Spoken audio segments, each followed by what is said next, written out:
মৃত দুম্বার গোশতের রান্না বসাইছে। বলো কি, এটা তো মৃত দুম্বার গোশত আনছে তোমার মা। মেয়েটা দুইটা চোখের পানি ছেড়ে দিছে, বাবা মৃত হইলেও আমরা খাইতে পারবো, আমরা আওলাদে রাসূল, আমরা রাসূলের বংশের লোক। অভাবের তাড়নায় 4-5 দিন পার হয়ে গেছে, আমাদের চুলায় আগুন জ্বলে না, আমরা হাত পাততে পারি না, রাসূলের কলঙ্ক হয়। রাসূলের বংশের লোক ভিক্ষা করতে পারে না, না খাইয়া থাকতে থাকতে রাসূলের কলঙ্ক করি নাই। আমার মা আমাদের কষ্ট দেখে মৃত দুম্বার গোশত এনে রান্না বসাইছে, কারো কাছে হাত পাতে না। আমরা খেতে পারবো বাবা, তোমরা খেতে পারবা না।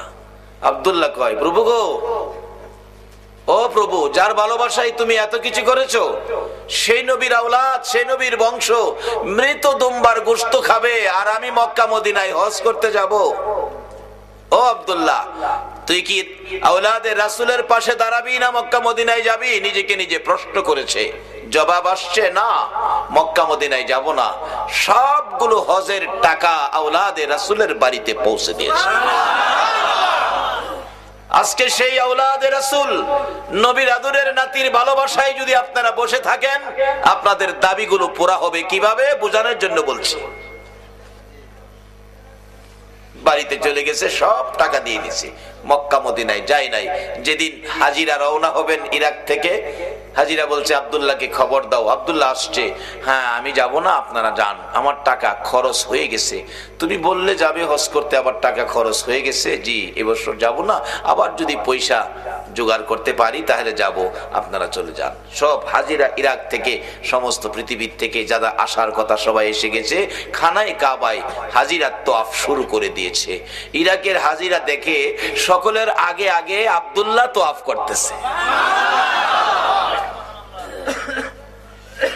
আওলাদে রাসূলের ভালোবাসার বিনিময় কি? আল্লাহু আকবার বলো। বাবা, কে তোমরা আজকের মাহফিলের আয়োজক? কে আজকের মাহফিলে সাহায্য সহযোগিতা করেছো? তোমাদের নসিব ভালো, তোমাদের ভাগ্য ভালো। সকলের আগে আব্দুল্লাহ তোয়াফ করে। হাজিরা কয়, হ্যাঁ কইলো আইতো না, কিন্তু আমাদের আগে দেখা যায়। মিথ্যা কথা কইলো? তোয়াফের কাজ শেষ করেই তাকে ধরবো, কিন্তু তোয়াফ শেষ করে আর আব্দুল্লাহকে পায় না। ইরাকের মুসল্লিরা নামাজের আগের কাতারে আব্দুল্লাহ, সবাই চায় থাকে, হ্যাঁ কইলো আইতো না, নামাজ শেষ করে জিগামো। নামাজ শেষ করলে আব্দুল্লাহ নাই। মদিনায় গেল, মদিনাতে একই অবস্থা, আগের কাতারে আব্দুল্লাহ, নামাজ শেষ করলে পায় না। সবাই টেনশন, কি করলো? হ্যাঁ কইলো আইতো না, দেখি দেখি না, পাই না, দেখলে পাই না। ঘটনা কি? হজ করতে গিয়ে সবার হজ শেষ হলে ইতিহাস লেখে ওই বছর 5 লক্ষ হাজি হজ করতে আসছিল সারা পৃথিবীর থেকে। 5 লক্ষ হজ করে ইরাকের হাজিরা বাড়িতে আইসা সকলে আব্দুল্লাহর বাড়িতে গেল। তুমি না কইলে হজে যাবে না, কিন্তু সকল কাজের আগে তোমাকে দেখছি। মিথ্যা কথা কইলা? আব্দুল্লাহ কয়, না আমি তো মিথ্যা কথা বলছি না। মুসলমান তো কোনোদিন মিথ্যা কথা, পিছের মানুষ কি কয়, মুসলমান কি মিথ্যা কথা কয়? কিন্তু এখন মনে কিছু কয়। ও যুবক, আজকের মাহফিল থেকে একটা জিনিস বাড়িতে নাও, তোমার ঘরে ঢুকাও, সমাজের মধ্যে প্রচার করো, মুসলমান কোনোদিন মিথ্যা কথা কয় না। এই আদর্শটা আজকের মাহফিল থেকে নাও। এই সত্যকে প্রতিষ্ঠিত করতে যাই তো নবীর কলিজার টুকরা হুসাইন নির্মম ভাবে জীবন দিতে হয়েছে।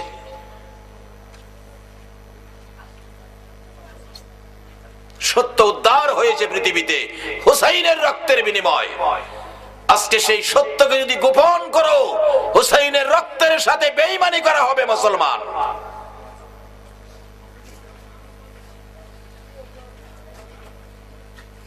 আমি তো মিথ্যা কথা বলি না, আমি যাই নাই, হজ করতে যাই নাই। কি বলো, তোমাকে আগে দেখলাম, তুমি বলো যাও নাই। এই টেনশন নিয়ে আবার সকল হাজিরা বাড়িতে ফিরে গেছে। বাড়িতে যায়া আবার টেনশন, কি দেখলাম, কি হলো ঘটনাটা?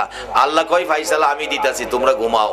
রাত্রে ঘুমাইছে, সকল হাজিদেরকে স্বপ্ন যুগে ফাইসালা দিচ্ছে আমার আল্লাহ। ও হাজিরা, আব্দুল্লাহ হজ করতে যায় নাই, তোমরা যা দেখেছো তার কারণ হলো, শোনো, আব্দুল্লাহ হজ করতে না গিয়ে এত কষ্টের পয়সা মক্কা মদিনায় যাবে, আমাকে খুশি করবে আর আমার বন্ধুকে খুশি করবে। মক্কা মদিনায় না গিয়ে আমি যার ভালোবাসায় কুল কায়নাত সাজাইছি, ওই নবীর আওলাদের ভালোবাসায় হজের সকল টাকা নবীর বংশের লোক না খায়া মরা দুম্বার গোশত রান্না করতেছিল, তার বাড়িতে সব টাকা দিয়ে দিছে। তার এই কাজটা আমি আল্লাহ পছন্দ করেছি। আওলাদে রাসূলের ভালোবাসায় আল্লাহ খুশি হয়। দুইটা দাবি করছেন, অবশ্যই পুরা হবে। বাস্তবে আসুন, যদি হুসাইনের পক্ষে কিছু সময় দিতে পারেন। হুসাইন তো নবীর একান্ত ব্যক্তিত্ব, যাকে কোলে রাখতেন, যাকে দুই গালে চুমাইতেন, এত আদরের হুসাইন। হুসাইনের ভালোবাসায় বসতে পারলে এখানে আব্দুল্লাহ অনেক পরের ঘটনা। আওলাদে রাসূলকে খুশি করলে আল্লাহ পাক তার প্রতি খুশি হইয়া মক্কা মদিনার হজ প্যাকেট করে ইরাকের জমিনে আব্দুল্লাহর বাড়িতে পাঠিয়ে দিয়েছে। আমার আল্লাহ সকল হাজীদেরকে বলে দিলেন, তোমরা 5 লক্ষ হাজী হজ করতে এসেছিলে, কারো হজ এই বছর আমি কবুল করি নাই, কিন্তু আসে নাই মক্কা মদিনায় আব্দুল্লাহ, তার হজটা শুধু আমি কবুল করেছি। ইরাকে থাইকা যদি হজ কবুল করাইতে পারে আওলাদে রাসূলের ভালোবাসা দিয়ে, আজকে হুসাইনের ভালোবাসায় দুইটা দাবি কি আমাদের আদায় হবে না? আল্লাহ বলে দিলেন, হাজিরা, তোমাদের কারো হজ আমি কবুল করি নাই, একজনের হজ কবুল হয়েছে, আব্দুল্লাহ। অথচ মক্কা মদিনায় আসে নাই, ইরাক থেকে হজটা কবুল করেছি আমি আল্লাহ। শুধু আব্দুল্লাহর হজটাই শুধু কবুল, আর কারো হজ কবুল হয় নাই।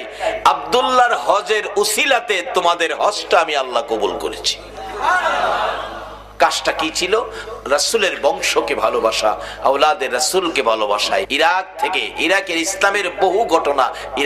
ইরাক থেকে সোনার মদিনায় নবীজির রওজার পাশে গিয়ে ডাকতেছে, ইয়া রাসূলুল্লাহ, আমি ইরাক থেকে আসছি আপনার ভালোবাসায়, আমি আপনার সাথে একটু দেখা করব, হাত মুসাফা করব। নবী গো, আমি একটু সাক্ষাৎ করব, আমার মনে প্রাণে চাইতেছে, কিন্তু চাইলেই তো হয় না। অবশেষে আহমদ রাফাইর জীবনী লেখে উনি চারদিক রওজা পাকের চারদিক ঘুরতেছে আর ডাকতেছে, ইয়া রাসূলুল্লাহ, আপনি হুসাইনকে ভালোবাসতেন, আমি হুসাইন হব, আপনাকে নানা ডাকবো, দেখি হুসাইনের ভালোবাসাই নিয়ে আমার সাথে দেখা দেন। এইভাবে ডাকতেছে, নানা, নানা, আমি হুসাইন, নানা গো, আমি হুসাইন। হুসাইনকে বলে গেছেন, নানা, ও নানা, আমি দেখা করব, আমার সাক্ষাৎ দিতে হবে, আমি হুসাইন। হুসাইনের অভিনয় করে আহমদ রেফাই নানা নানা বলে ডাকতে থাকলে 25,000 হাজী সাহেবের সামনে রওজা পাকের মাঝখান দিয়ে এই পর্যন্ত হাত মোবারক বাহির করে দিয়েছে। আহমদ রেফাই হুসাইনের অভিনয় করলে যদি নবী হাত বাহির করে দেয়, আমরা হুসাইনের ভালোবাসায় আল্লাহর কাছে কিছু চাইলে, নবীর কাছে কিছু চাইলে, এই আশা কি পুরা হতে পারে না? রাসূল হাদিস শরীফে বলেছে, লা ইউমিনু আহাদুকুম হাত্তা আকুনা আহাব্বা ইলাই মি ওয়ালিদিহি ওয়া ওয়ালাদিহি ওয়ান নাসি আজমাইন। ভালোবাসা ও ত্রুটি যুক্ত ভালোবাসা নয়। আজকে মুসলমানের সন্তান রোনাল্ডো ভক্তের পরিচয় দিয়েছো, আমার রাসূলের কলিজায় আগুন দিয়েছো। ইহুদি চক্র আমার নবীকে শুধু দুনিয়াতে আঘাত করে নাই, রওজা পাকে শোয়ার পরেও নবীজির দেহ মোবারক সরায়া নেওয়ার জন্য ইহুদি চক্র শয়তানি করেছিল। কিভাবে? মদিনার ঘটনা। নবীজি রওজা পাকে শুইয়াছেন, ইহুদি চক্র তিনজন ইহুদি, বলুন কয়জন? তিনজন ইহুদি, একবারে সুরতে হুজুর, বড় হুজুর, টুপি, দাড়ি, পাঞ্জাবি, কোরআন শরীফ, তসবিহ, নামাজের বিছনা সহ সোনার মদিনায় ঢুকছে। মদিনায় ঢুকে একটা বাড়ি ভাড়া নিছে, নবীজির রওজার কাছাকাছি একটা বাড়ি ভাড়া নিছে। ভাড়া নিয়ে সারাদিন মানুষের দেখায় তারা আল্লাহ ওয়ালা ইবাদত করে, ইবাদত ছাড়া কিছুই করে না। কিন্তু রাত্র হলে ওই বাড়ির ঘরের ভিতর থেকে গর্ত করে করে নবীজির রওজার দিকে আগাইতেছে, নবীজির দেহ মোবারক রওজার থেকে সরাইয়া নিয়ে যাইব। এই ইহুদিরা, তোমরা যার ভক্ত হইছ, আপনারা ফাইসালা দিবেন, একটা মুসলমানের সন্তান কি ওই ইহুদির ভক্ত রোনাল্ডোর ভক্তের পরিচয় দেওয়া উচিত হবে? মাটি করতে করতে করতে করতে সারা রাত ঘুমায় না, মাটি করে মাটি কাছে বিছে রাখে না, অনেক দূরে নিয়ে পাহাড়ের নিচে ফালায় দেয়, অনেক দূরে, কেউ যাতে বুঝতে না পারে। অনেক দিন মাটি করার পর নবীজির রওজা পাকের কাছাকাছি চলে গেছে। আর যদি একটা দিন করতে পারে নবীজির পাও মোবারক বাহির করে ফেলবে। তখনকার সময়ের বাদশাহ জঙ্গি নুরুদ্দিন, ওই এলাকার শাসনের ভার তার হাতে ছিল। নবীজি স্বপ্ন যুগে এই তিনজন লোককে দেখাইয়া বলতেছে, ও বাদশাহ জঙ্গি নুরুদ্দিন, এই তিনটা লোক ইহুদি, তারা এইভাবে মাটির নিচ দিয়ে চক্রান্ত করে গর্ত করে আসতেছে আমাকে সরাইয়া নেওয়ার জন্য, তুমি তাদেরকে প্রতিহত করো। স্বপ্নে দেখছেন, উঠে বসে গেলেন, কি দেখলাম, আবার শুয়ে গেছে, ঘুমিয়ে গেছে। নবীজি আবার ডাক দিলেন, কারণ কালকে সারাদিন সারা রাত মাটি করলে আমারে বের করে ফেলবে। জঙ্গি নুরুদ্দিন, ঘুমিয়ে গেছো, আমি ডাকলাম শুনলা না? এই তিনটা শয়তান, তিনটা দুশ্মন আমাকে সরিয়ে নেওয়ার জন্য মাটির নিচ দিয়ে গর্ত করে আসতেছে, তুমি তাদেরকে থামাও। নুরুদ্দিন উঠে বসে কিছুক্ষণ চিন্তা করলেন, রাত্র গভীর, কি দেখলাম, আবার শুয়ে গেছে। তিনবারের মাথায় রাসূল একটু কষ্ট মনে বলছে, নুরুদ্দিন আমার কথাটা শুনলা না? তুমি আর শুইতে পারবা না, বিছানায় পিঠ লাগাইতে পারবা না, তুমি মদিনায় যাও। বাদশা জঙ্গি নুরুদ্দিন রাত্র গভীর পাগলা ঘন্টা বাজাইছে, তার সৈন্যরা দৌড়ায় আসছে। কি ব্যাপার বাদশা, রাত্রে পাগলা ঘন্টা কেন বাজালেন? দুইটা চোখের পানি গাল বেয়ে বেয়ে ছেড়ে দিছে। জঙ্গি নুরুদ্দিনের সৈন্যরা, রাসূল আমাকে ডাক দিয়েছে। রে বাবারা, ভাইরা, আজকে যারা এই মাহফিলে বসে আছো, কোন দিন জানি আমার নবী তোমাদের সাথেও স্বপ্নের দেখা দিয়া দেয়। বাবারা, আসুন আমরা জঙ্গি নুরুদ্দিনের কাছে যাই। জঙ্গি নুরুদ্দিন চোখের পানি ছেড়ে বলে, চলো চলো তোমরা মদিনায় যেতে হবে, রাসূল আমাকে ডাক দিয়েছে। ঘটনাটা কি সেটা বলে নাই। সমস্ত সৈন্য লইয়া, অনেক মাল সামান খাদ্য লইয়া রওনা হয়ে গেলেন মদিনায়। প্রথমত সকালবেলা মদিনায় যাইয়া মদিনার শহর আগে ঘেরাও করেছে। ঘেরাও, একটা মানুষ যাতে মদিনার বাহিরে যাইতে না পারে। বলুন, রাসূলকে নিয়ে যাবে, এটা কি সম্ভব? রাসূলের পক্ষে আছে কে? বলুন, রাসূলের পক্ষে আছে কে? ও ইহুদি চক্র, এইভাবে আমার নবীকে সরিয়ে নেওয়ার জন্য চক্রান্ত করেছো। তোমরা ভাবছো রাসূলের কেউ নাই, আমার নবীর গার্জিয়ান হলো স্বয়ং আল্লাহ। জঙ্গি নুরুদ্দিন মদিনা ঘেরাও করছে। আগে একটা বাড়িতে আস্তানা করলেন, বসলেন, ডাকতেছেন যত মদিনার মানুষ আছেন, জাতি বিজাতি, বুড়া করা, ধনী গরিব, সবাই আমার সাথে দেখা করে আমার কাছ থেকে সাহায্য নিতে হবে। মতান্তরে আমার আয়োজনে তোমাদের খানা খাইতে হবে, না হয় আমার সাথে মুসাফা করতে হবে। এমন একটা ঘোষণা দিয়ে দিলেন। লোকজন বাদশাহ জঙ্গি নুরুদ্দিনের ঘোষণা তো সবাই আসতেছে। আয়েশা দেখা করলেন, কেউ সাহায্য নিলেন, কেউ নিলেন না, ধনী যারা। এভাবে সবার সাক্ষাৎ শেষ। কিন্তু নবীজি যাকে স্বপ্নে দেখাইছিল তাদেরকে পাওয়া যায় না। একজন মুরব্বীকে ডেকে বললেন, বাবা, মদিনায় কি আরো কোনো মানুষ বাকি আছে যারা জঙ্গি নুরুদ্দিনের সাথে দেখা করে নাই? মুরব্বীরা বলেন, বাদশাহ, জঙ্গি নুরুদ্দিন তিনজন লোক আছে, তারা মেহমান, আল্লাহওয়ালা। আর আল্লাহওয়ালা, আল্লাহওয়ালা, তারা বিদেশি, তারা তো সাহায্য নেয় না, বরঞ্চ আরো মানুষকে সাহায্য দেয়। বাদশাহ বলেন, তাই নাকি? হ্যাঁ, লোকটি আসে নাই না? তাদের কাছে লোক পাঠালেন, তাদেরকে আসতে বলো। তারা বলছে, আমরা বাদশার কাছে যাব কেন? বাদশা সাহায্য দিবে, আমরাই তো আরো সাহায্য মানুষকে দেই, আমরা যাব না। বাদশার কাছে বললে বাদশা কথা আসে না, না তাহলে আমি নিজেই যাব। বাদশা নিজেই গেলেন, যাইয়া ঘরের দরজায় দাঁড়াইয়া দেখে একজন নামাজ পড়ে, আরেকজন কোরআন শরীফ পড়ে, আরেকজন তসবিহ টিপে। এ হুজুর কইলাম বাইরে গেছে, আইব কইলাম, চট্টগ্রামও আইব,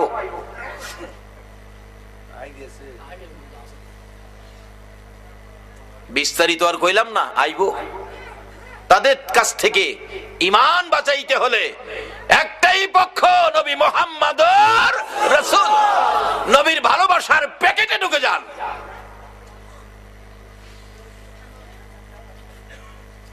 বাদশা জঙ্গি নুরুদ্দিন ঘরের দরজায় তাদের দেখে একটা হুঙ্কার মারলেন, কে তোমরা? নামাজির নামাজ ছুটে গেছে, কোরআন পড়বে, কোরআন পড়া বন্ধ, তসবিহ হাত থেকে পড়ে গেছে। পিছনে তাকায়া দেখে বাদশা জঙ্গি নুরুদ্দিন, যাকে রাসূল নির্দেশ করেছে যাও। এবার চেহারা দেখে তারা বলছে, আমরা, তোমরা এখানে কি করো? বাদশার হুকুম মানলে না? আমরা ধনী মানুষ, মানুষকে সাহায্য দেই, বাদশার সাহায্য আমরা নেই না। বাদশা তাকিয়ে দেখে সাহায্য নিবে যেই তিনটা সূরত নবী স্বপ্নে দেখাইছে, এই তিনটাই তারা। সঙ্গে সঙ্গে সৈন্যদেরকে নির্দেশ দিলেন, তাদেরকে বাঁধো, হাত পাও বাঁধো। বাঁধলেন। তোমাদের দেশ কোথায়? আমরা সুদূর ইটালি আমাদের দেশ, আমরা ইহুদি বংশের জন্ম। কি করো? এখানে ইবাদত করি। ইবাদত করো। খাটের নিচে একটা চাটি, চাটিটা টান দিয়ে সরাইয়া দেখে বিরাট বড় গর্ত। বাদশা জঙ্গি নুরুদ্দিন গর্তের ভিতরে নামলেন। নাইমা যাইতে যাইতে যাইতে যাইতে দেখে একবারে নবীজির রওজা মোবারকের কাছে চলে গেছে।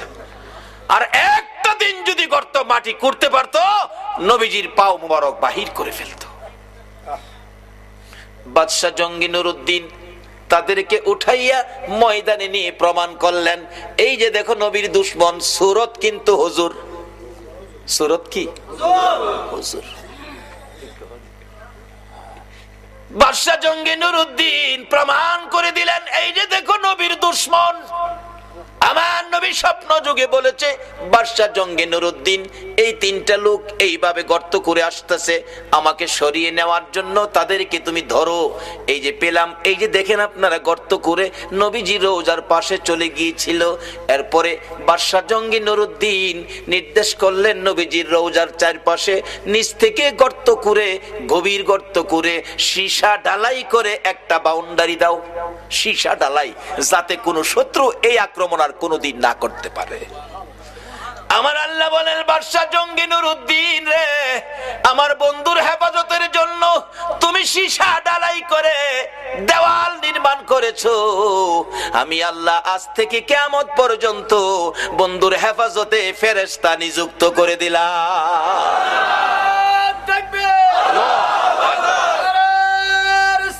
ইয়া রাসূলুল্লাহ, ইয়া গাউসুল্লাহ, জিন্দাবাদ, জিন্দাবাদ। বাবারা ভাইয়েরা, মদিনার পরিবেশ, মক্কা যদিও আমাদের এই কেবলা, কিন্তু যায়া দেখেন মক্কায় ফেরেশতা নিযুক্ত করে নাই, মদিনায় ফেরেশতা নিযুক্ত হওয়াতে যারা হজ করতে গিয়েছেন, যারা মদিনায় চাকরি করতেছেন, আমি আপনাদের কাছে আবদার রাখবো, মদিনার পরিবেশ আর মক্কার পরিবেশ এক না কিছু ব্যবধান আছে? মদিনার পরিবেশ এত শান্ত, আল্লাহু আকবার বলো, কিন্তু মদিনায় শান্ত পরিবেশ, মক্কায় হাউকাউ। কোন কোন এলাকায় আছে ঢাকা গুলিস্তানের মতো দোকানদারিরা দোকানদারি করে, 500 টাকা দাম চাই, 50 টাকা হলে বিক্রি করে। মদিনায় বিক্রি 45 টাকা দামের একটা পাঞ্জাবি, 45 টাকা। আমি বারবার বলছি, ওয়াহেদ কালাম আখের কালাম, মানে একটা শেষ কথা কও। এ ডাকতেছে, ইয়া হাজি ওয়াহেদ কালাম আখের কালাম, কোনো কথা নাই, এক কথা, কোনো কথা নাই। আর মক্কায় দেখি 500 টাকা দাম চাই, 50 টাকা বিক্রি করে না। আচ্ছা, যে বেচারা এই জিনিসের আইডিয়া নাই, হ্যাঁ তো 500 কইলে মিনিমাম 300 কইব, তাহলে হ্যাঁ ঠগাইলো না? কিন্তু এই ঠগানের সুযোগ সোনার মদিনায় নাই।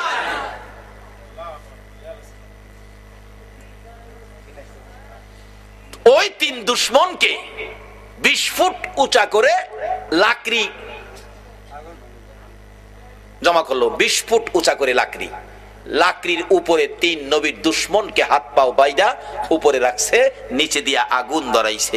মদিনার হাজার হাজার মানুষ দেখছে নবীর দুশমনদেরকে এইভাবে আগুনে পুড়িয়ে ছাই ছাই করে দেওয়া হয়েছে। আমার আল্লাহ কয় তোমাদের আগুনের পোড়া শেষ হয়েছে, আমার আগুনের পোড়া শেষ হয় নাই। আজকে সেই ইহুদি চক্র, রোনাল্ডোর আকৃতি তোমরা মুসলমানের সন্তান চুল রাখতে পারো না। আল্লাহ আমাদেরকে নবীর আশেক পাগল হওয়ার তৌফিক দেখ, সকলে বলুন আমিন। বলতেছিলাম কেন পাগল হবেন না? আমার নবী 3 দিন পর্যন্ত ওই সিজদায় পড়ে কান্দে। কথাটা খেলা ছিনি? মদিনার ছেলেরা সকালবেলা তালাশ করে রাসূল পাওয়া যায় না, মহিলারা পর্যন্ত তালাশ করে পাওয়া যায় না, মার কোলে শিশুরা পর্যন্ত মার স্তনে মুখ লাগায় না, বেড়া বকরি দুম্বাগুলো রাসূলের খবরে ঘাস পানিতে মুখ দেয় না। যুবকেরা খেলাধুলা বন্ধ করে দিয়েছে। বাবা যুবকেরা গো, কারা আজকে সেই মাহফিলে বসে আছে গো? বাবা হাসাইন আর হুসাইন 2 ভাই জান্নাতি যুবকদের সর্দার হবে গো। ওই হাসাইন হুসাইনের ভালোবাসায় যদি বসে থাকো, আমার আল্লাহ হাসরের ময়দানে হাসাইন আর হুসাইনের নেতৃত্বে তোমাদেরকে জান্নাতি বানাইয়া দিবে। আমার নবী কাঁদতেছে। 2 দিন পার হয়ে যায়, 2 রাত পার হয়ে যায়, 3 দিন যেদিন পার হয়ে যাবে, মদিনায় কারো চুলায় আগুন জ্বলে না, কারো পেটে খাবার যায় না, মার কুলের শিশুরা পর্যন্ত মার স্তনে মুখ লাগায় না। দুধ খাওয়াইতে চাইলে মা বাচ্চারা চোখের পানি ছেড়ে বুঝায়, মা গো দুধ খাবো না গো মা, বলো আগে আমার রাসূলের খবর কি। যুবকগুলো মার পায়ে সালাম করে বিদায় নেয়, মা বিদায় দাও গো, না জানি কোন মুনাফিকের আমার নবীকে ধরে নিয়ে গেছে। মা জীবনের বিনিময় হইলেও গো আমরা রাসূলকে উদ্ধার করে নিয়ে আসবো। মা গো এই উদ্ধার ক্ষেত্রে যদি আমাদের মৃত্যু হয়ে যায়, মা দুঃখ নিও না, দেখা হবে হাসরের ময়দানে। যুবকেরা বেরিয়ে গেছে, নবীর আশেক পাগলেরা বেরিয়ে গেছে, মহিলারা পর্যন্ত বাড়ি বাড়ি একজন আরেকজন মহিলার কাছে খবর জানতে চাইতেছে।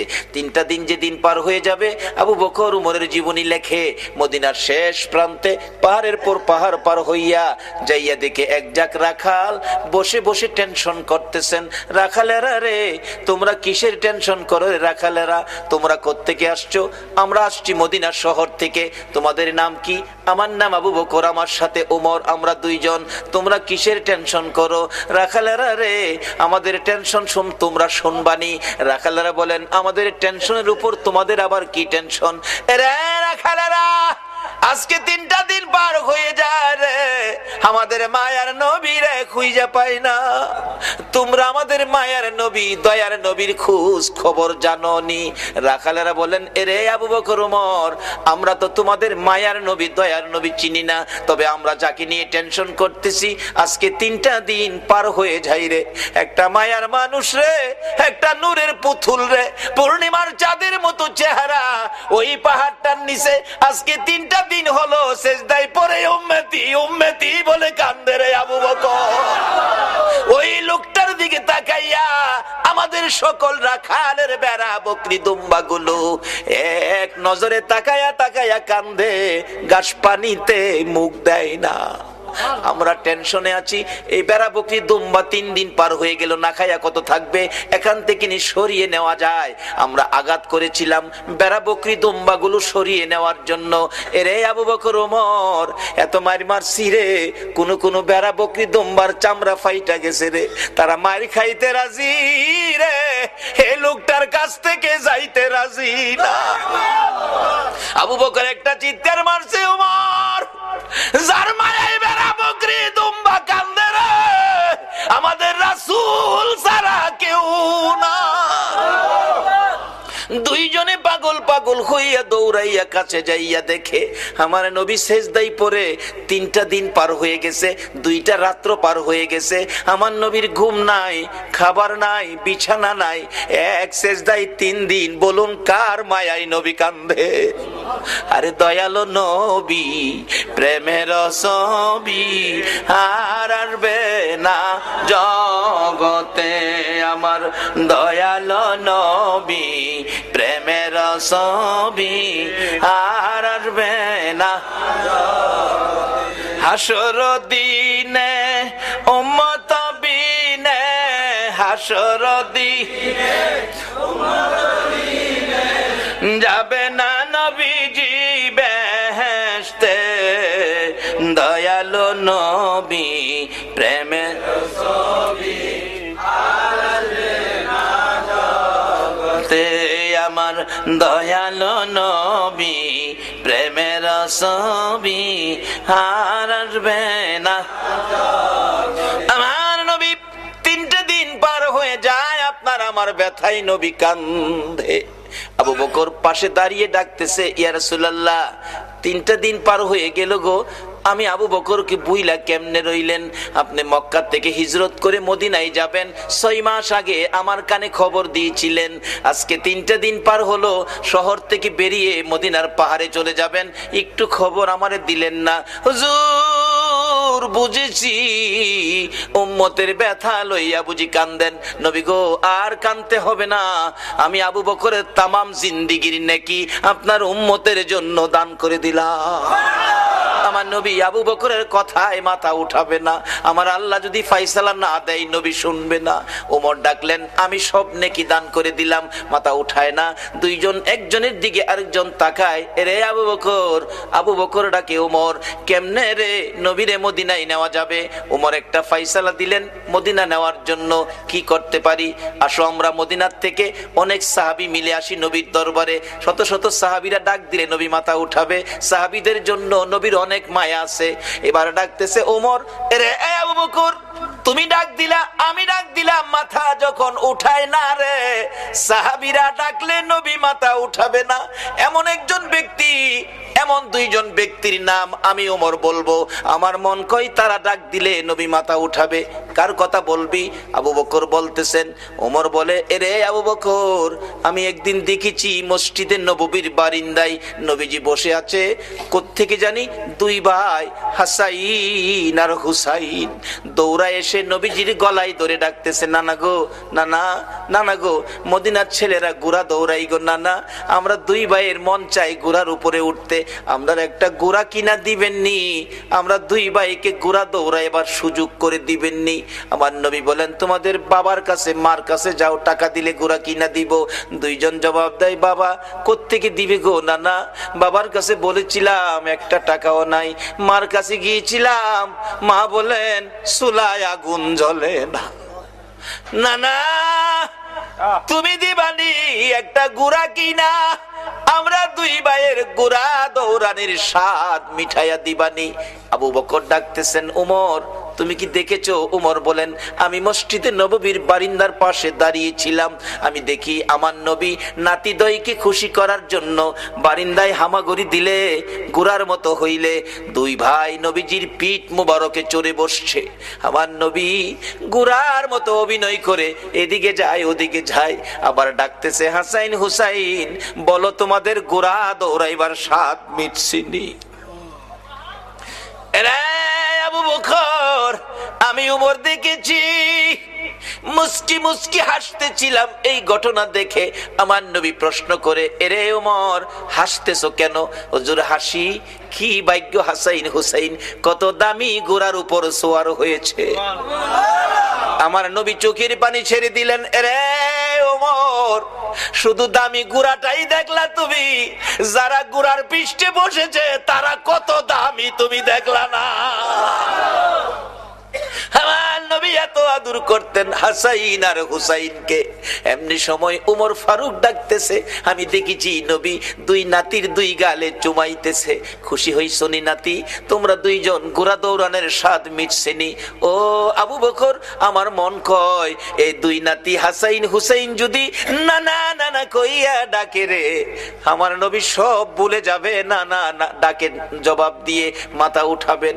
মদিনায় চলে গেলেন, খবর পৌঁছে দিলেন আলীর কাছে, আলী রে পাওয়া গেছে রে নবী রে। নবী উম্মতের মায়ায় কান্দে, মাথা উঠায় না। কার মায়ায় কান্দে, কার মায়ায়? কিন্তু আমরা কি করলাম নবীর জন্য? আমরা কি করলাম?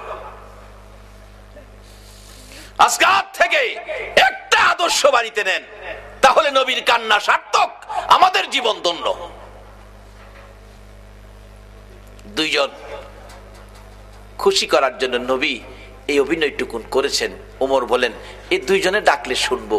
হযরত আলী বাড়ির ভিতরে খবর দিলেন, ফাতেমা 3 দিন পর্যন্ত কাঁদছো, আর কাঁদতে হবে না। খবর পাইছো? বাবারে পাওয়া গেছে। হাসাইন হুসাইন না গেলে আসবে না। উম্মতের জন্য নবী কাঁদতেছে। মা ফাতেমা 2টা সন্তান লইয়া গো বাবার মাতার পাশে হাজির। ফাতেমা 2টা হাত বাড়াইছে, মাবুদ গো আমার এতিম বাবা আর কত কাঁদবে উম্মতের জন্য। বাবা কাঁদতে হবে না, উম্মতের ব্যথায় 3 দিন পর্যন্ত কাঁদলা গো বাবা। আমি ফাতেমা রে, ও তুমি বুইলা গেছো গো। সমস্ত পৃথিবীর মানুষ বলতে পারো গো বাবা, আমি ফাতেমারে তো ভুলার কথা না গো বাবা। বাবা গো উম্মতের মায়াই বুঝি ফাতেমার কথাও ভুলে গেছো বাবা, আর কাঁদতে হবে না। আমি ফাতেমা কথা দিলাম আপনার উম্মতের জন্য, আমি ফাতেমার তামাম জিন্দেগির নেকি আমি দান করে দিলাম। রে মা বোনেরা, তোমাদের জান্নাতি মহিলাদের সর্দারিনী জীবনের সব নেকি যদি তোমার আমার জন্য দান করে, এই ফাতেমার জীবনী কিনা গড়ে নেওয়া মহিলাদের দরকার আছে কিনা? এটা নিত না তো। নিব ভট্টাচার্যের লেখা উপন্যাস। মিথ্যা বলছি? শিক্ষিত শিক্ষিতা যুবক যুবতী, যুবকদের রুমে ঢুকলে এই কিসিমের কিছু ভয় পাওয়া যায়। একটা যুবক রুমে আমাকে থাকতে দিল এক মাহফিলে, বালিশের কোনার নিচে দিয়ে একটা বইয়ের কোনা বাহির হয়ে রয়েছে। ভাবলাম মুসলমান যুবকের রুম, হয়তো উহুদের জমিনের কোনো কাহিনী, হয়তো নবীজির জীবনী হয়তো এখানে পাওয়া যাবে, গাউসে পাকের জীবনী পাওয়া যাবে। টান দিয়া বাহির করে দেখি বইটার মধ্যে লেখা তোমার আমার ভালোবাসা। আল্লাহর কসম করে বলছি এই বালিশটার নিচের বইটাই লেখা তোমার আমার ভালোবাসা। তুমি কার লেখা ভালোবাসা পড়তেছো? এটা তোমার মুসলমানদের জন্য এটা শুভ লক্ষণ নয়। মাগো ও যুবতীরা, উপন্যাস পড়ে রাত্র কাটাইও না। কোন কোন যুবতী মহিলা ফজর আযান পড়ে এটা উপন্যাস পড়ে, এটার কপালও কি আছে আল্লাহই জানে। যদি রাত্র কাটাইতে হয় কিছু পরে ফাতেমার জীবনী পড়ে বইটা ফাতেমার জীবনীটা পড়ে রাত্র কাটাও। কাল কিয়ামতে খাতুনে জান্নাত ফাতেমাতুজ জাহরার সাথে তোমার হাসর হয়ে যাবে।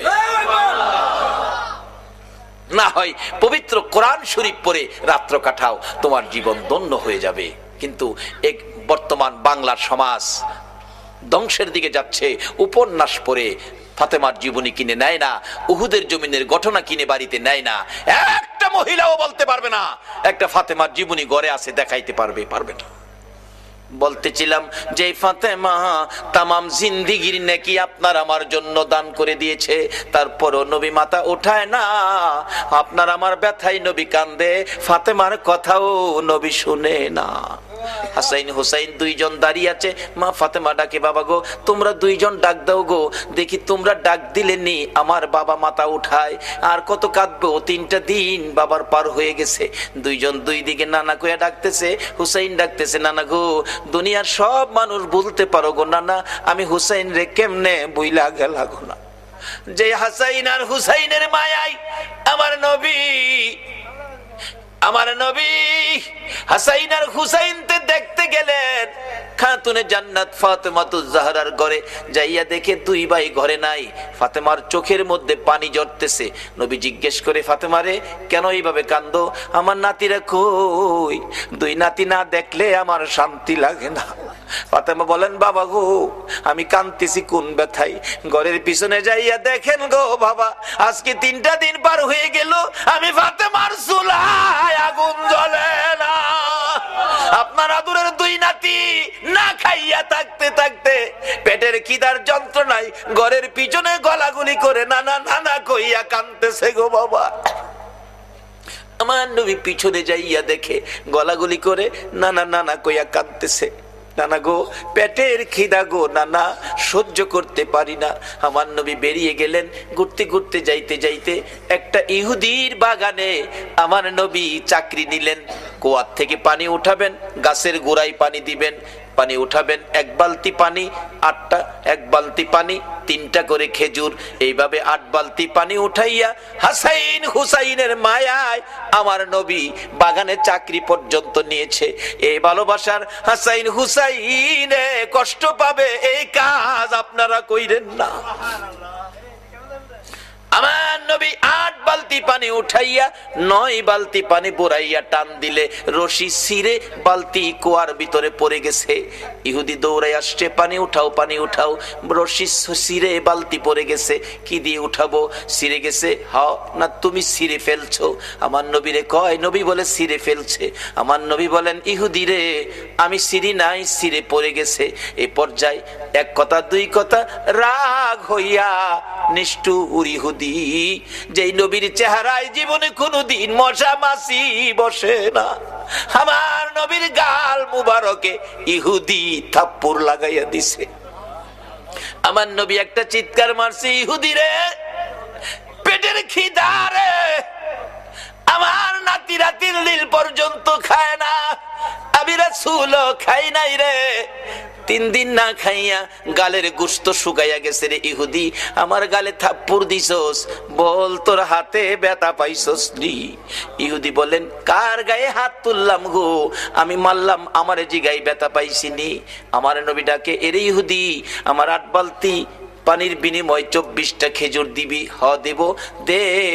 আমার হাসাইন আর হুসাইন কান্দে পেটের খিদায়।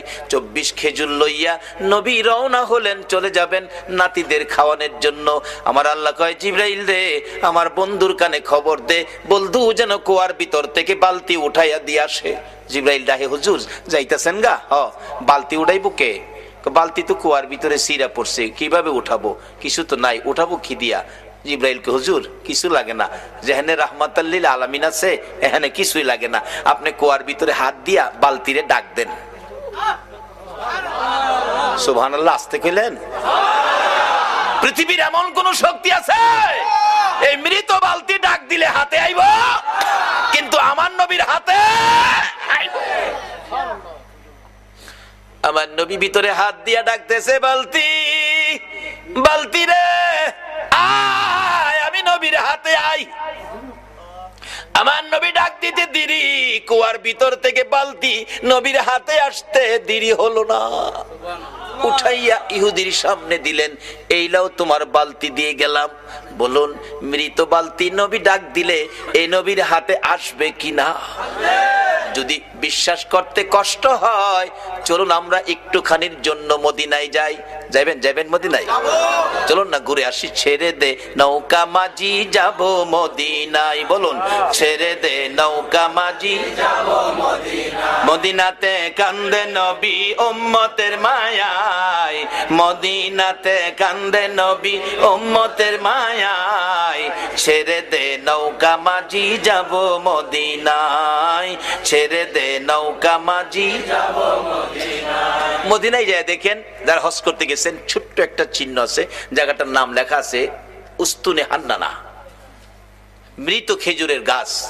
নবীজি মসজিদে নববীতে মিম্বরের পাশে হেলান দিয়ে খুতবা পড়তেন। যেদিন মিম্বর পাকা হইছে, শুকনা খেজুরের ডাল গাছ উঠায় ফেলাই দিছে, পাকা মিম্বরে দাঁড়াইছে, নবী খুতবা দিবেন। কিন্তু নবীর কানে কান্না, কে যেন এতিমের মতো কান্দে, মা বাবা হারা এতিম। রাসূল বলেন, সাহাবীরা দেখে তো কে কান্দে, আমার কানে কান্দার আওয়াজ আসতেছে। সাহাবীরা কই, ইয়া রাসূলুল্লাহ, রাসূল সামনে, আমরাও সামনে, কান্নার তো কোনো কথা না, আমরা রাসূল পাইলে তো খুশি, আমরা তো কানতে পারি না। রাসূল বলেন, আমার কানে কান্নার আওয়াজ আসতেছে। সাহাবীরা বেরিয়ে গেলেন, তালাশ করে দেখে মসজিদের পাশে মরা শুকনা খেজুরের গাছ কানতেছে। মরা শুকনা খেজুরের গাছ যদি কান্তারে, মরা বালতি নবীর হাতে আইতে পারে না? পৃথিবীর কোন দলের আলেম উস্তুনে হান্নানার ঘটনা অস্বীকার করার ক্ষমতা নাই। ডাকতেছে গাছটাকে লইয়া, ইয়া রাসূলুল্লাহ, এই যে শুকনা লাকড়ির সমতুল্য গাছটা কানতেছে। রাসূল জিগায়, এ খেজুরের গাছ, তুমি তো মৃত, কানতেছো কি ব্যাপার? খেজুর গাছের কান্না আরো বাড়ছে। হুজুর কাঁদতেছি আপনার মায়ায়, ভালোবাসায়, আমার ভালোবাসায়। হুজুর আমি যে ব্যথিত হয়ে গেছি, আমি যে পুরা কপাল হয়ে গেছি। এতদিন রাহমাতাল্লিল আলামিন নবীর পিঠের সাথে লেগে থাকতাম, আজকে মিম্বর পাকা হওয়াতে আমারে ফালাই দিচ্ছেন। নবী গো, আপনার বিরহের ব্যথায় আমি কাঁদতেছি। মৃত ঘাস মানুষের মতো কথা কয়।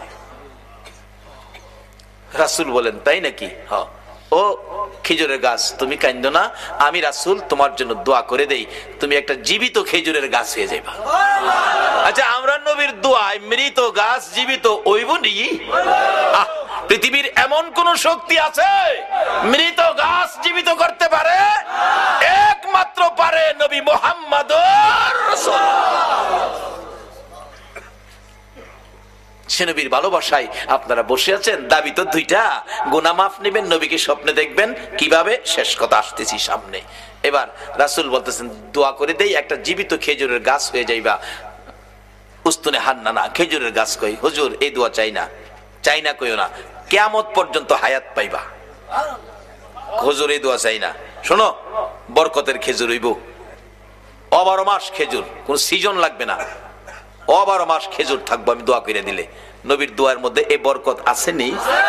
আল্লাহু আকবার, কি যে বরকত, কত যে কাহিনী বরকতের, অন্যদিন বলবো। এবার ডাকতেছে, আমি দোয়া করে দেই, বরকতের খেজুর থাকবে 12 মাস। হুজুর এই দোয়া চাই না, চাই না কইও না, কিয়ামত পর্যন্ত আমি দোয়া করে গেলে এই বরকতের খেজুর সমস্ত পৃথিবীর উম্মতেরা খাইবো ঠিক, কিন্তু গাছের খেজুর কমাইতারতো না। সারা পৃথিবীর মানুষ খাইলেও খেজুর কমতো না। উস্তুনে হান্নানাকে হুজুর এ দোয়া চায় না। আমার নবী ডাকে, আমি বললাম তুমি সেই দোয়া চাও না, বলো তোমার কি আকাঙ্ক্ষা, কি দোয়া চাও? উস্তুনে হান্নানা ডাকে, হুজুর আমি একটা দাবি করব গো, আমি কিয়ামত পর্যন্ত হায়াত চাই না, মৃত গাছ জীবিত হইতে চাই না, সারা উম্মত খাইবে খেজুর বরকত, এটাও আমি চাই না। আমি চাই আপনি নবী যেই জান্নাতে থাকবেন গো নবী, ওই জান্নাতের বিছানাটার পাশে একটা খেজুরের গাছ হইয়া আপনি নবীকে সারা জীবন আমি দেখতে চাই। আল্লাহ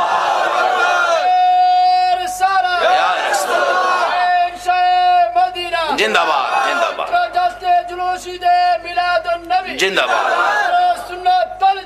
মাশাআল্লাহ, মাশাআল্লাহ, মাশাআল্লাহ, মাশাআল্লাহ, মাশাআল্লাহ। আল্লাহ কবুল করো, সকালে বলুন আমিন। আমার নবী ডাকছে, ও সাহাবীরা এই উস্তুনে হান্নানাকে মানুষের মতো কবর দিয়ে দাও, দাফন করে দাও। যেখানে দাফন করা হয়েছে এখানে চিহ্নিত আছে উস্তুনে হান্নানা, নবীর ভালোবাসার মরা গাছ। এখানে 2 রাকাত নামাজ পড়লে নবীর ভালোবাসার মরা গাছের কাছে আল্লাহ পাক তার গুনাহ মাফ করে দেয়। মরা গাছের নিচে যদি 2 রাকাত নামাজ পড়লে গুনাহ মাফ দেয়, আর নবীর ভালোবাসা লইয়া সরাসরি যদি 2 রাকাত নামাজ পড়ি, আল্লাহ কি আমরারে মাফ দিবে না? মাফের জন্য নামাজটা অনেক উপকার করে, কিন্তু নামাজে তো আমরা যাই না। আসুন শেষ দিকে চলে যাচ্ছি। দয়ার নবী, মায়ার নবী, উম্মতের দরদি নবী, উম্মতের ব্যথায় ব্যতীত নবী সেজদায় পড়ে আছে, নবী মাথা উঠায় না। হাসাইন হুসাইন 2 ভাই মিলে ডাকতেছে, নানা গো আমরা 2 ভাইরে কেমনে বুইলা গেনা গো নানা, যে 2 ভাইয়ের জন্য নবীর কত মায়া ছিলেন। ইহুদি ডাকতেছে, হুজুর বালতি উঠাইলেন আপনি, কে আপনি, পরিচয় কি? কুয়ার ভিতর থেকে বালতি হাতে ডাক দিলে আপনার হাতে আসে। আমার নবী বলে, এরে ইহুদি বালতি বুইজা রাখ, আমার নাতিরা কান্দে, আমি দেরি করতে পারি না।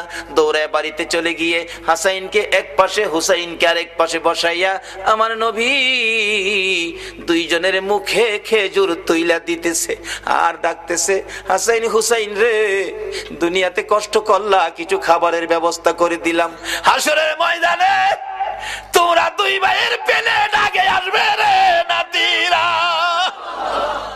তোমরা 2 ভাইয়ের পাশে পাশে সবাই খাবার পাবে, তোমাদের প্লেটের আগে আমার আল্লাহ কাউরে খাবার দিবে না। কষ্ট করো নাতি দয়, কষ্ট করো, আমি রাসূল তো তোমাদের পক্ষে আছি। এই কথা শুনে শান্ত হলেন, খেজুর খাইতেছেন। এদিক দিয়ে ইহুদি ডাকতেছে, কার গায়ে হাত তুললাম? যিনি কুয়ার ভিতরে হাত দিলে মৃত বালতি হাতে আসে, আখিরি নবী ছাড়া কেউ হবে না। ভুল করেছি, অন্যায় করেছি, কার সাথে বেয়াদবি করলাম? নিজের হাত নিজে কূপ দিয়া কাইটা ফেলাইছে। কার সাথে বেয়াদবি করছস? বেহুশ।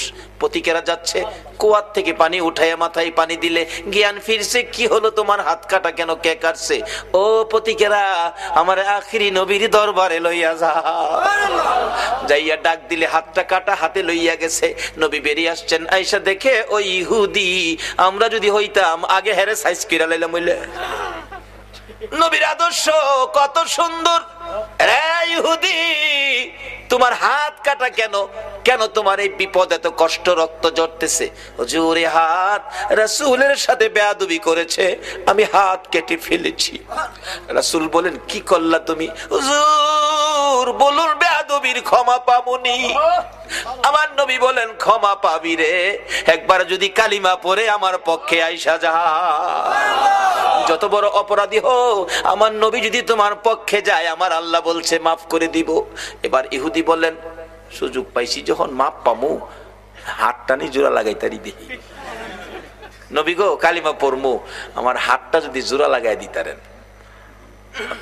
পারবো নি আমরা নবী? পারবো। আল্লাহ কো, জিবরাইল বন্ধুর কাছে যাও, কোনো ভয় নাই, খালি কো হাতটা লাগাইতো, বাহিরে আমি করুম। নবীজিকে দাও, কাটা হাত দাও, হাতে লাগাইছে, একটা ব্যান্টিশ করছে, বিসমিল্লাহির রহমানির, বিসমিল্লাহর ব্যান্টিশ দিয়া একটা মুজ দিছে, হাত আগের চাইতে শক্ত হয়ে গেছে, টানে খুলে না। সঙ্গে সঙ্গে আমার নবীর কদম মুবারকে পড়ে ডাকতেছে, আর দেরি নয়, নবী গো, বেয়াদবির ক্ষমা করে দেন, আর মধুর কালিমা পড়াইয়া মুসলমান বানাইয়া দেন। যে নাতিদয়ের জন্য আমার নবী ইহুদির বাগানে কুয়ার থেকে পানি পর্যন্ত উঠাইছে, এই নাতিরা ডাকে, নানা গো, মাথা উঠান গো নানা, 3 দিন হলো আমরা পানিটাও খাই নাই আপনার ব্যথায়। নানা উঠুন, মদিনায় শহরে যায়, আপনাকে নিয়ে আমরা 2 ভাই খানা খাবো। আমার নবী মাথা উঠায় না, 2 জন মাথা উঠাইয়া আমার দিকে তাকাইছে, মা গো, আমার নানা উম্মতের পাগল গো, আমরা 2 ভাইরও শুনে না। যে নবী হাসাইন হুসাইন মা ফাতেমার ডাক শুনে না, আপনার আমার ব্যথাই, এই নবীর পক্ষে যাওয়া বলুন আমাদের দরকার আছে কিনা? কেন নবীর পক্ষে যাবেন না? নবী শুধু নিজেই কষ্ট করে নাই, দেখুন আদরের নাতিদয়কে পর্যন্ত কোন পথে দিয়েছে। এবার খাতুনে জান্নাত ফাতেমাতুজ জাহরা বলেন, হাসাইন হুসাইন রে, আয় তোরা আমার 2 জন কলিজার টুকরা, আমি মায়ের সামনে তোরা দাঁড়া। 2 জন মায়ের সামনে দাঁড়াইয়া মার চেহারার দিকে তাকিয়ে আছে। মা 2টা হাত বাড়াইয়া আমার নবীর দিকে তাকাইয়া ডাকে, মাবুদ, আমার এতিম বাবারে আর কত কান্দাই, আমি ফাতেমা সইতে পারি না গো মাবুদ, আর আমি সহ্য করতে পারি না। এতিম বাবা 3 দিন হলো খাবার নাই, ঘুম নাই, গোসল নাই, আরাম নাই, উম্মতের ব্যথায় কান্দে। মাবুদ গো, কত কাঁদবে গো আমার বাবা, আর কাঁদতে দিব না। আমি মা হইয়া 2টা হাত বাড়াইলাম, আমার 2টা সোনার পুতুল, আমার 2টা কলিজার টুকরা হাসাইন আর হুসাইন, আমার বাবার উম্মতের নাজাতের জন্য আমি কুরবানি করে দিলাম। আমার আল্লাহ জিব্রাইলকে পাঠাইলেন, জিব্রাইল রে, যা আমার বন্ধুর কাছে যা, বন্ধুর কানে খবর দে, বন্ধু যেন আর না কান্দে, বন্ধু যেন না কান্দে। বন্ধুর উম্মতের নাজাতের জন্য মায়ের দোয়া কবুল, মায়ের দোয়া কবুল। কার দোয়া কবুল? কার দোয়া কবুল? মায়ের দোয়া কবুল রে জিব্রাইল, বন্ধুর কানে খবর দে, ফাতেমা সন্তান কুরবানি করেছে, মা দোয়া করে কুরবানি দিয়েছে, আমি আল্লাহ কবুল করেছি, বন্ধুরা আর কাঁদতে হবে না। বন্ধু যেন নাতিদেরকে লইয়া মদিনায় ফিরে যায়, নাজাতের ফাইসালা আমি আল্লাহ করেছি। এই ঘটনার পর মায়ের দোয়ায় আপনার আমার নাজাতের জন্যই হাসাইন হুসাইনের এই বিপদ হয়েছিল। আজকে আমাদের জন্য নবীও কষ্ট করে আদরের নাতি দয়কে পর্যন্ত বিলীন করে দিলেন। আমরা কি সে নবীর আদর্শে যাইতে রাজি আছি? যে মার দোয়া কবুল হয়, মার সাথে সম্পর্ক পরিষ্কার করতে রাজি আছি? কই, কেউ তো করলেন না। সন্ধ্যার সময় বাড়িতে যাওয়ার সময় এই মার জন্য কেউ কিছু নিছেন? মা কি খাইলে খুশি হয় কেউ কি চিন্তা করছেন? নিজে খাইয়া নিজের ছেলে মেয়ের লেগে প্যাকেট করে মারেও দেখাইছে না, নিয়া বিবির হাতে দিছে, খাওয়াইলেও। রাসূল বলেছে মা বাবারে সন্তুষ্ট করতে। চারটা কমলা যদি নিতে পারি মা বাবা খাইয়া খুশি হবে রে, কিন্তু টাকা নাই, মাত্র 20 টাকা। চারটা নেওয়া দূরের কথা, দুইটা নিলেও আমার টাকা হয় না, 25 টাকা দরকার। দোকানদার কয় মাল লেগে নিবেন, দেন 5 টাকা কমই দেন, 2টা কমলা নেন। 2টা কমলা লইয়া বাড়িতে যাইয়া বিবির ঘরে গেল না। আল্লাহু আকবার বলুন। বিবি বাচ্চা যেই ঘরে থাকে সেই ঘরে গেল না, মা বাবার রুমের দরজায় ছোট্ট করে ডাক দিছে, মা গো মা। বলুন ডাক যত ছোট্টই হয়, সন্তান বাড়িতে না আসা পর্যন্ত একটা মানুষ আছে গো, ঘুমায় না। বলুন এই মানুষটাকে। মার ঘরের দরজায় দাঁড়ায় ছোট্ট করে ডাক দিলেন, মা, মা গো ঘুমিয়ে গেছো গো মা। চট করে মা জবাব দিলেন, বাবা ফারুক আইসো? হ বাবা আইসি। দরজাটা খুললেন, মা বেশি খাওয়ান দরকার তোমরা দুইজনকে, পয়সা নাই গো মা, 4টাও আনতে পারি নাই, 2টা কমলা আনছি, তুমি একটা আর আমার বাবা একটা, দুইজনে খাইও গো মা। মা বাবা বলুন খুশি হবে না বেজার হবে? আমার নবী বলেছে, উম্মতেরা রে, 2টা কমলা মা বাবার হাতে দিয়ে যা খুশি করেছো, এর বিনিময় ওই লোকটা নামাজ পড়ে, সদকা করে, রোজা রেখে, হজ করে, উমরা করে, আল্লাহর রাস্তায় জিহাদ করে যেই নাকি লিয়া বাড়িতে গেল, মা বাবার খুশির উদ্দেশ্যে 2টা কমলা হাতে দিয়ে খুশি করে, তোমার আমল নামায় এর চেয়ে বেশি নাকি তুমি পায়া গেলা। এই মা বাবার পক্ষে থাকবেন, মা বাবার মনে কষ্ট এই ব্যবহার কোনোদিন করবেন না, এই অনুরোধ আপনাদের প্রতি রইল। আসুন হুসাইনের এই কষ্ট, হুসাইন আমাদের জন্য দোয়া মা করেছে, আমরার উম্মতের ফায়সালার জন্য।